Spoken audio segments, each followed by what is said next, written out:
Shalom. Assalamualaikum warahmatullahi wabarakatuh. Om Swastiastu, Namo Buddhaya, salam kebajikan. Selamat siang. Yang saya hormati Pak Dirkrim rekan-rekan penyidik, dan tentunya rekan-rekan pers yang hadir pada siang hari ini.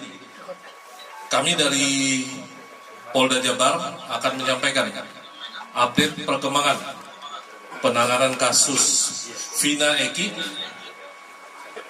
yang telah diputus oleh pengadilan terhadap 8 tersangka lainnya. Dan saat ini kita sama-sama menyaksikan bahwa di sebelah saya telah berhasil diungkap 1 tersangka lainnya. Untuk itu saya akan sampaikan rilis pada hari ini, yaitu pengungkapan kasus dugaan tindak pidana turut serta melakukan pembunuhan berencana dan turut serta melakukan perbuatan kekerasan, memaksa anak melakukan persetubuhan dengannya, sebagaimana dimaksud dalam pasal 340 KUH Pidana, junto pasal 55 ayat 1 ke 1 KUH Pidana, dan pasal 81 ayat 1 Undang-Undang RI nomor 35 tahun 2014 tentang perubahan tentang perubahan atas Undang-Undang RI nomor 23 tahun 2002 tentang perlindungan anak, junto pasal 55 ayat 1 ke 1 KUH Pidana. Dasarnya yaitu yang pertama, putusan Hadi Saputra dan kawan-kawan nomor 4-B/2017 PN Cirebon tanggal 19 Mei 2017. 2. Putusan Rivaldi Aditya Wardana dan kawan-kawan nomor 3-B/2017 PN Cirebon tanggal 19 Mei 2017. Ketiga, putusan Sakatata nomor 16-Pit-Sus-Datar-Anak-2016-PN Cirebon tanggal 7 Oktober 2016. Yang keempat, adanya laporan polisi nomor LP953-B/Romawi 8-2016 Jabar-Cirebon Kota tanggal 31 Agustus 2016 atas nama pelapor Rudiana.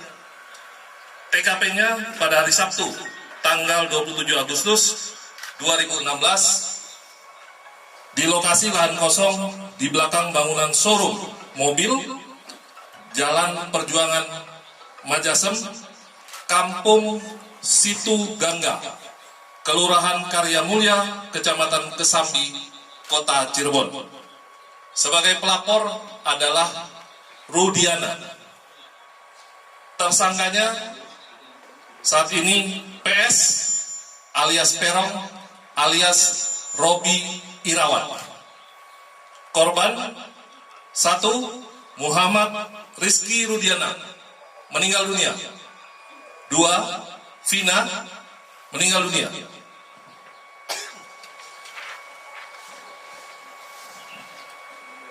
Peran tersangka PS alias Perong alias Robi Irawan berdasarkan putusan pengadilan nomor 4-Pit-B/2017-PN Cirebon tanggal 19 Mei 2017 atas nama terdakwa Hadi Saputra dan kawan-kawan, yaitu melempari korban Rizky dan Vina dengan menggunakan batu yang mengenai spakbor, lalu mengejarnya sampai di flyover. Kemudian memukul korban Rizky dan Vina dengan tangan kosong ke arah tubuh, lalu membonceng korban Rizky menuju lahan kosong di belakang bangunan showroom mobil seberang SMP Negeri 11 Cirebon bersama dengan Rivaldi. Selanjutnya memukul dan menyabetkan samurai pendek berbentuk pipa ke korban Rizky dan memukul korban Vina dengan menggunakan tangan kosong mengenai hidung sampai mengeluarkan darah di TKP, lalu mengangkat korban Vina ke dekat korban Rizky, kemudian mencium dan memegang payudara anak Vina di TKP, yang selanjutnya membawa korban Vina ke flyover dan meninggalkannya.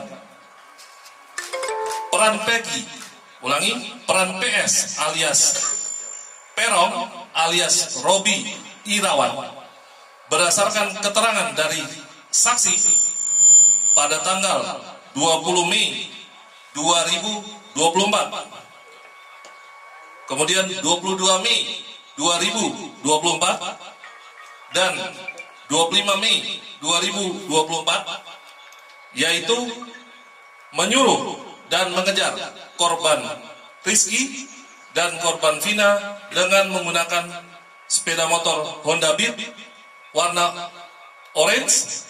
Selanjutnya memukul korban Rizky dan korban Vina menggunakan balok kayu. Kemudian membonceng korban Rizky dan korban Vina menuju TKP bersama dengan saksi. Memukul korban Rizky menggunakan balok kayu, lalu memperkosa korban Vina dan membunuh korban Vina dengan cara dipukul menggunakan balok kayu. Kemudian membawa korban Rizky dan korban Vina menuju flyover. Peran PS alias Perong alias Robi Irawan berdasarkan keterangan saksi pada tanggal 22 Mei 2024 dan 24 Mei 2024. Saksi bekerja di sekitar TKP selama 5 tahun dan saksi mengenal wajah orang-orang yang biasa nongkrong di depan SMP Negeri 11 Cirebon, namun tidak tahu namanya.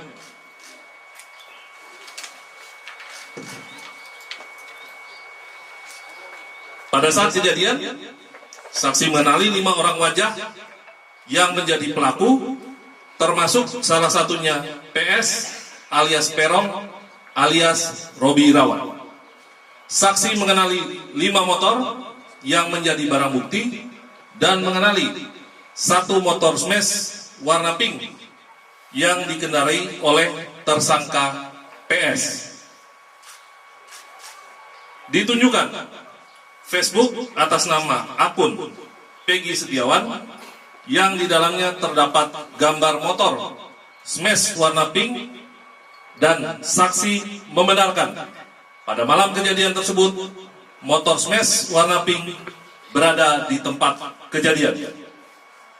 Saksi melihat PS alias Perong alias Robi Irawan melempari dan mengejar kedua korban yang sedang mengendarai sepeda motor Yamaha Xeon warna hijau kuning. Peran PS alias Perong alias Robi Irawan berdasarkan keterangan dari saksi pada tanggal 22 Mei 2024. PS merupakan teman masa kecil saksi. PS mempunyai nama panggilan yaitu Perong. PS mempunyai motor smash warna pink. PS sering nongkrong di seberang SMP Negeri 11 Cirebon dan belakang MAN 2 Cirebon. Peran PS alias Peron alias Robi Irawan berdasarkan keterangan dari saksi pada tanggal 22 Mei 2024, yaitu Peggy sering nongkrong di seberang SMP Negeri 11 Cirebon. Peran PS alias Peron alias Robi Irawan berdasarkan keterangan saksi pada tanggal 22 Mei 2024, yaitu penyidik lama, artinya penyidik pada tahun 2016 pernah mendatangi rumah DPO, namun yang bersangkutan tidak ada di lokasi. Kemudian mengamankan motor smash warna pink dan memfoto DPO yang berada di dinding, yang kemudian foto tersebut diperlihatkan kepada saksi dan membenarkan bahwa foto tersebut merupakan foto PS. Upaya tersangka PS menghilangkan identitas. Yang pertama, sekitar bulan September 2016 sampai dengan tahun 2019 menyewa kamar kontrakan di Katapang, Kabupaten Bandung, dan mengaku bernama Robi Irawan.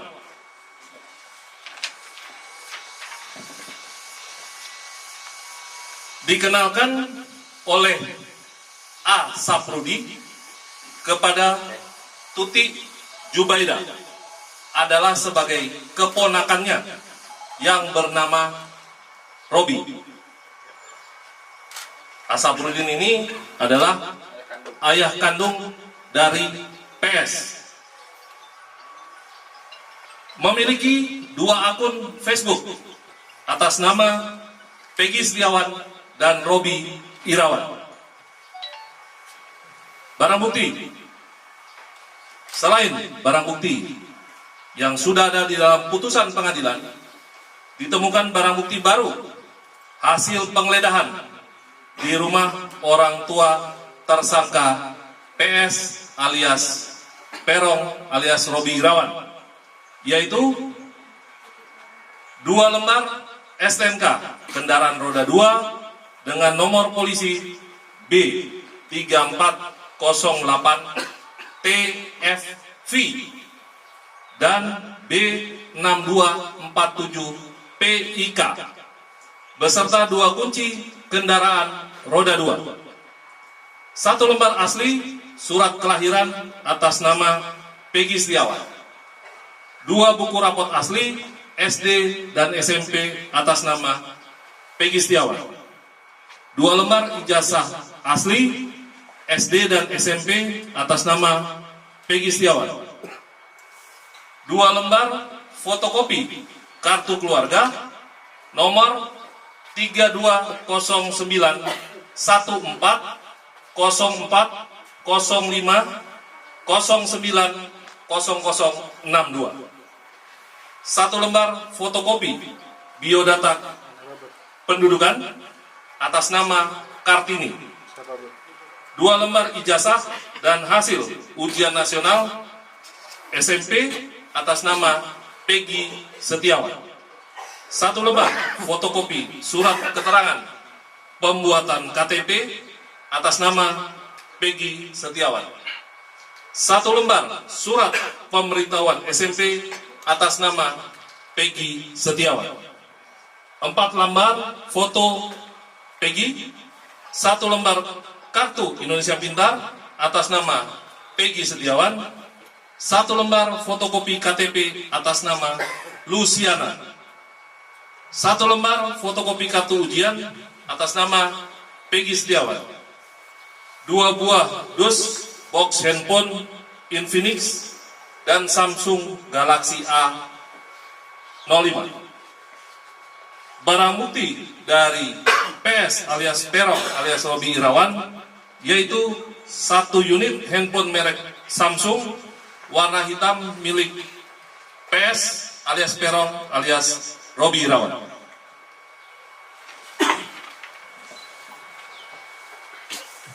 Modus operandi melakukan tindak pidana turut serta melakukan pembunuhan berencana dan turut serta melakukan perbuatan kekerasan, memaksa anak melakukan persetubuhan dengannya terhadap korban atas nama Rizky dan atas nama Vina dengan menggunakan alat berupa kayu, batu, dan senjata tajam sampai meninggal dunia. Undang-undang dan pasal yang dilanggar, pasal 340 KUH Pidana, junto pasal 55 ayat 1 ke 1 KUH Pidana, dan pasal 81 ayat 1 Undang-Undang RI nomor 35 tahun 2014 tentang perubahan atas Undang-Undang RI nomor 23 tahun 2002 tentang perlindungan anak, junto pasal 55 ayat 1 ke 1 KUH Pidana dengan ancaman pidana mati, seumur hidup, dan paling lama 20 tahun.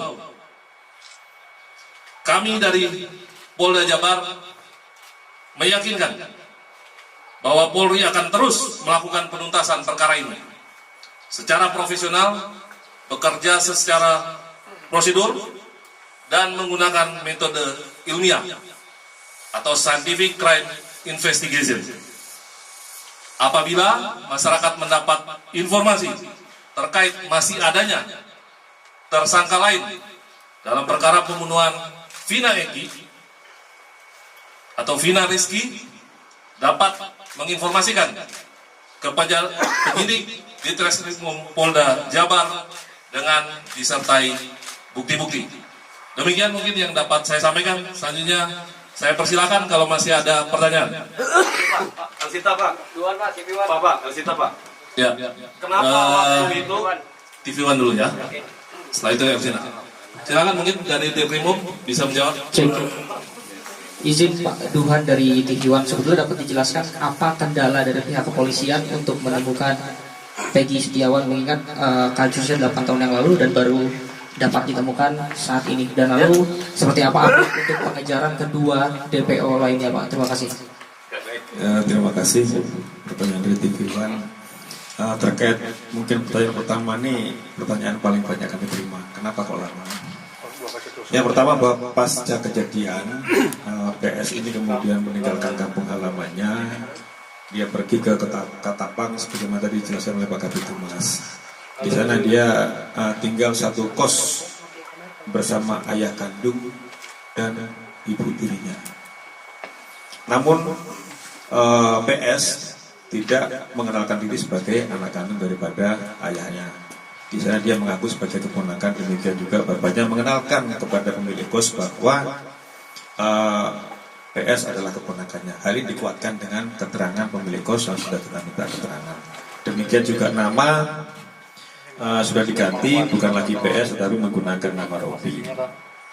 Yang kedua, kenapa kita sulit untuk menemukan ini, bahwa tidak ada satupun pelaku lain yang berani menerangkan bahwa PS itu ini orangnya.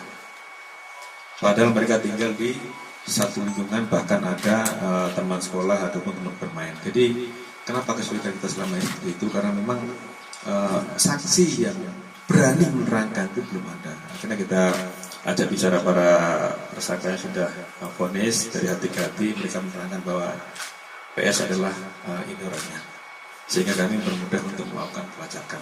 Itu kira-kira itu. Mengapa para tersangka lainnya tidak berani menjelaskan kepada si penyidik mengenai Ya, itu bukan ada alasan lain dari para tersangka ya, apakah dia melindungi ataupun PS ini sejauh mana sepak terjangnya di kalangan mereka, ada yang bilang takut dan sebagainya. Jadi ketakutan dari mereka saja, tidak berani menerangkan PS ini orangnya. Intinya itu mempersulit kita untuk melakukan pelacakan. Dan menurut keterangan dari kepala lingkungan atau RT di tempat tinggal di mana PS berada juga, manakala PS ini pulang ke rumah juga sering menggunakan masker sehingga berusaha mengelabui lingkungan. Nah, dia kemarin pergi dari Cirebon sekitar tanggal 15 ke Bandung menggunakan masker juga sama menurut keterangan dari kepala yang ada di Cirebon. Ya, Elsinta dulu. Nanti coba Elsinta. silakan. Saya Pak dari Elsinta. Waktu penyidikan di awal, waktu proses persidangan terus penyidikan, kenapa para tersangka ini ataupun terduga ini mencabut keterangannya? Itu yang satu. Ya. Kedua, Satu dulu ya, kita dulu ya. Ya. Oke. Nah, kenapa para tersangka ini mencabut keterangannya? Ini memang ada instruksi dari kuasa hukum. Jadi semua tersangka diperintahkan untuk mencabut keterangan. Bahkan di persidangan terungkap bahwasannya kuasa hukum mendatangi salah satu saksi, ini terungkap di persidangan, untuk mengarang cerita terkait dengan alibi para tersangka pada saat itu. Jadi tersangka ini diminta untuk mengarang cerita bahwasannya mereka ini pada saat kejadian itu tidur di rumah Pak RT. Dan itu sempat Pak RT terangkan, namun pada akhirnya dicabut sendiri bahwasanya para tersangka pada saat kejadian itu mereka tidak tidur di rumah Pak RT, melainkan besok malamnya setelah kejadian malam minggu, jadi malam Senin, kemudian mereka itu tidur di rumah Pak RT. Itu benar. Jadi Pak RT waktu itu sempat mengaku bahwa mereka tidur, akhirnya dicabut pada saat sidang, dan itu menurut keterangan dari para saksi itu adalah permintaan dari kuasa hukum tersangka dan keluarganya. berarti nyambung ya ketika waktu penyidikan termasuk waktu fakta persidangan bahwa ke-8 tersangka ini melakukan penganiayaan terhadap petugas. Terkait penganiayaan, ini rekan-rekan sekalian, pada saya itu memang ramai di Facebook bahwasanya mereka disiksa. Tetapi pada saat pemeriksaan muncul bahwa itu juga dilakukan oleh sesama tahanan. Dan kemudian pada saat itu telah dilakukan proses terhadap anggota yang jaga tahanan maupun penyidik, itu 15 orang sudah diproses terkait dengan kelalaian mereka dalam menjaga tahanan. Jadi ada upaya dari tahanan lain, mereka disiksa juga sampai penggep-penggep itu yang mana waktu itu muncul di Facebook kemudian rame, itulah yang kemudian menjadikan kasus ini tarik ke Polda Jabar. Jadi sesama tahanan mereka saling pukul sehingga mereka lebam-lebam, dan terhadap anggota 15 orang sudah dikenakan tindakan disiplin. Berarti membahayakan juga ya. Ya. Ya. Bahkan di Rutan juga salah satu tersangka mereka dipublik bersama mereka sendiri. Ini yang terungkap. Ya, Ya, Mas. silakan. Peggy kan kemarin dari Pak Kabid Humas menerangkan kalau dengan Peggy merupakan otak pelaku dari kejadian ini. Ya. Seperti apa Pak? Bisa dijelaskan Pak? Jadi memang PS ini merupakan otak pelaku. Jadi ketika mereka kumpul-kumpul sesama geng motor, kalau mereka dibilang monreker, mereka manakala ada kelompok ekstasi yang lewat di jalan itu, mereka sering lempar dengan batu. Itu yang terjadi. Nah, pas ada kejadian, PS mengajak salah satu tersangka lain untuk mengejar korban ini, yang dia sampaikan bahwa saya ada masalah dengan itu. Kejar. Nah, masalah apa sedang kita dalami. Kemudian dikejar berdua sampai dengan di jembatan layang, dipukul korban sampai dengan jatuh. Kemudian dibawa korban ini satu motor dengan satu tersangka lain, dan jadi satu motor berempat. Yang korban Eki taruh depan, didudukkan depan joki, kemudian joki, di belakangnya ada korban yang wanita, Vina, kemudian di belakang lagi adalah PS. Di situ dibawa ke kebun kosong, baru yang lainnya rame-rame mengikuti mereka. Jadi yang menurut keterangan salah satu pelaku juga bahwa yang melakukan persetubuhan terhadap Vina yang masih di bawah umur pada saat itu sudah dalam kondisi pingsan. Yang melakukan persetubuhan pertama adalah PS, kemudian diikuti oleh tersangka lain, kecuali satu yang memang di bawah umur tidak ikut melakukan persetubuhan. Jadi perlu saya tegaskan di sini rekan-rekan bahwa tersangka semua bukan 11 atau 9, sehingga DP hanya satu. Untuk itulah kami selama ini meyakinkan bahwa 5 keterangan berbeda dari tersangka itu ada yang menerangkan 3, ada lagi yang menerangkan 3 dengan nama berbeda. Ada yang menerangkan 5, ada yang menerangkan 1. Setelah kami melakukan penyidikan lebih mendalam, ternyata 2 nama yang disebutkan selama ini itu hanya asal sebut. Jadi tidak ada tersangka lain. Namun apabila nanti di kemudian hari muncul tersangka lagi, ya kami akan periksa. Tetapi sejauh ini fakta di dalam penyidikan kami, tersangka atau DPO adalah 1, bukan 3. Jadi semua tersangka jumlahnya 9, bukan 11. 8 melakukan persetubuhan, yang 1 tidak. Pak ada informasi Tunggu ya. Pak ada informasi mengenai di media sosial soal identitas Peggy versi lain itu dari polisi. Ya, bahwa kita yakinkan PS adalah ini.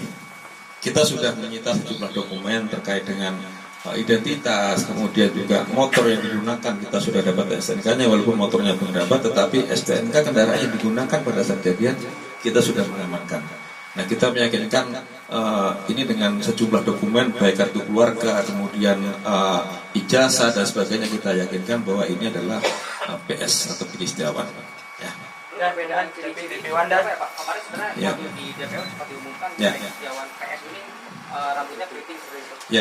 Ya, itulah namanya juga ciri-ciri kan, semua bisa menyebut ciri-ciri. Itulah kami kenapa tidak memasang foto, karena tadi itu keterangan berbeda-beda dari tersangka, maka kami tidak pasang foto, juga tidak berusaha membuat sketsa.